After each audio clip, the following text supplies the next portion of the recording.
14 मकामात की इबादत मसीही जिंदगी में तौबा, शुक्रगुजारी और यीशु मसीह की पैरवी के एक ताकतवर एहसास का जरिया है।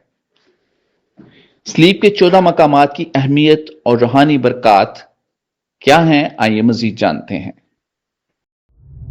रोज़ों के क़याम के दौरान हर जुम्मा को सलीब के 14 मकामात की इबादत की जाती है।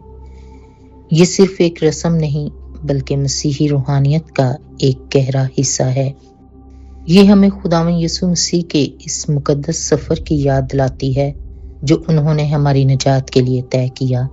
अदालत के कमरे से लेकर कलवरी की पहाड़ी तक हर मकाम यीशु मसीह की बेलौस मोहब्बत की दास्तान सुनाता है। जब हम इन मकामात पर गौर करते हैं तो हमें एहसास होता है कि यीशु ने जो दुख सहे वो महज तारीख का हिस्सा नहीं थे बल्कि वो हमारे गुनाहों का बोझ था। ये एहसास हमारे दिलों में नदामत और शुक्रगुजारी पैदा करता है कि हमारी निजात मुफ्त नहीं मिली बल्कि इसकी बहुत बड़ी कीमत चुकाई गई है। ये इबादत हमें अपने गुनाहों का सामना करने की हिम्मत देती है। जब हम यीशु को बोझ तले गिरा हुआ देखते हैं तो हमारा दिल नरम होता है और हम गुनाहों से तौबा करके खुदा की तरफ रजू करते हैं। ये इबादत हमारे ईमान को ताज़ा करती है और हमें मसीह जैसा बनने की तहरीक देती है। जिंदगी की आजमाइशों में सलीब के मकामात हमें सब्र सिखाते हैं। गिरकर उठना यीशु मसीह सलीब के बोझ से बार बार गिरे लेकिन हर बार हिम्मत जमा करके दोबारा खड़े हुए। ये हमें सिखाता है कि जिंदगी की मुश्किलात में हिम्मत नहीं हारनी चाहिए।